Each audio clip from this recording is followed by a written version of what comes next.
Welcome back to the Harpreet Singh Show. Today I have a student and book blogger here to tell us how we can get through our daily lives with the pressures of being a student, that anxiety that we deal with every day. Please welcome Saira Khan. Welcome to the show, Saira. Thank you for having me. Tell me a little bit about yourself. What are you doing right now? I know you're a student, you're a book blogger, but what are you exactly doing?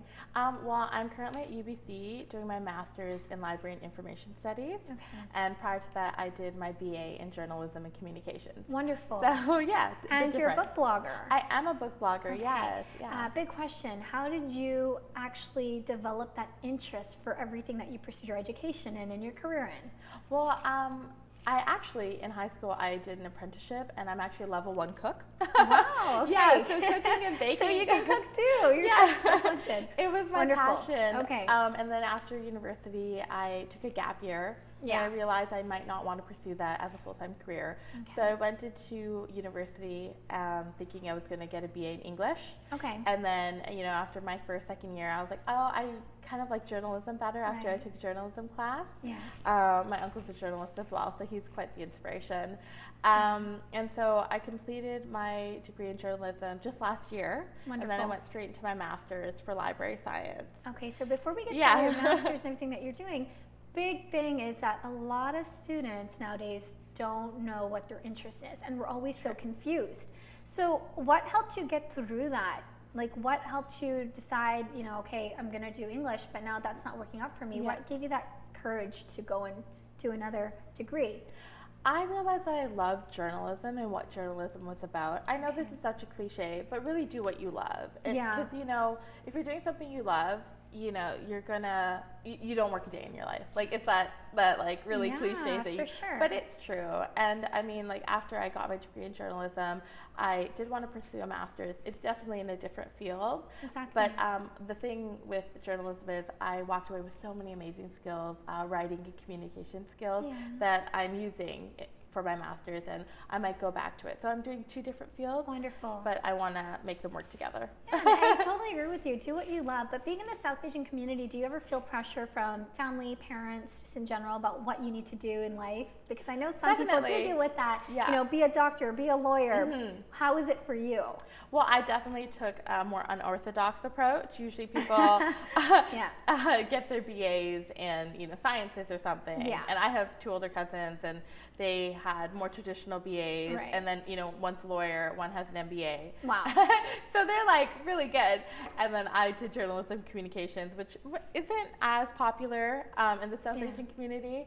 And then I did. No, it actually isn't that much, but it's starting to be, and it's great to see people. Yeah, there's to be diversity and Yeah. representation on TV. So you had that support. Oh yeah, I mean, my family has always been very supportive of me, even though I've chosen maybe different paths. But yeah. In student life, I know you're a student. You're dealing with this. You're going to school, and I'm assuming you're working as well with your part-time jobs and everything. You're blogging. You're doing so many things on the side. How did you deal with all the pressure? Now you're getting your master's. You're at UBC. What do you deal with on a daily basis? I would say my BA was, well, I'm only 1 semester into my master's, but my BA was difficult. I was working part-time and going to school full-time during my BA because I didn't want to have student loans, and that was a lot of pressure. But you have to just really focus, and you can get it done. But I definitely, in my 3rd year, started dealing with anxiety, and during that time, you have to stop and just reflect.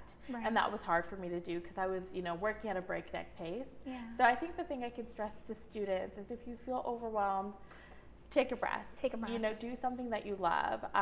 That's why I read because, reading is very self-care for me.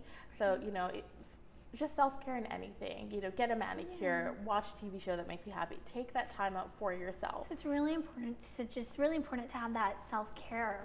And incorporate that in your life, because we're dealing with so much being a student. It's not just about going to your classes, but you have to take out the time to study, to prepare yourself, and do so much more. And then, like you said, you're working as well, and it takes so much on you. And you develop anxiety, and it's not easy. And a lot of students are actually dealing with anxiety, depression, and all this pressure. So basically, it's just all about taking some time out for yourself. And sometimes it can be hard to do, but well, because you feel like you're not going fast enough. Exactly. It took me 5 years to finish my BA. And a lot of them are in a rush. So that's my next question is, a lot of students are in a rush to complete their schooling and just to get out there, start working. But look at you, like you said, you completed at 25. Did you feel like that? Did you feel that you needed to rush? I did a little bit, and then, you know, in my third year, it was really taking a toll on me. And then I was like, you know what, take a step back. And I think, you know, from that you become stronger when you realize, you know, you are weak. You need to take a step back. You need a semester off or something. Yeah. There's nothing wrong with that. So, you know, just pace yourself, because it's a very fast-paced world we live in. Yeah, so definitely. Taking time out for yourself it's crucial. It is crucial, and there's no rush. And now look at you, you're completing your master's. Yeah, congratulations. I'm excited. So, like, did you just start, or? I did. I just started this January. Definitely. Okay. So it's a 2-year program. So I still have a little bit to go, but I'm really enjoying it so far. And what do you want to do after that? Well, hopefully I want to kind of incorporate my journalism and my library science degree, and kind of you know, work in the library system, but also use my journalism to promote it on social media. Right. So I'm trying to work that out with all my blogging and see where that goes. It's just nice to see where you're at today, because, you know, you went from a girl who wanted to do a certain thing in life, but it wasn't meant for you. And a lot of people are in that situation. But looking at you now, and you feel, it seems like you've found yourself and everything that you want to do, and you're on the right path. So it's just about trusting the time of your life and just experimenting before you actually learn to know what you love. Definitely. Because sometimes people say, I don't know what I love. I don't know what I want to pursue. And a lot of people have that issue.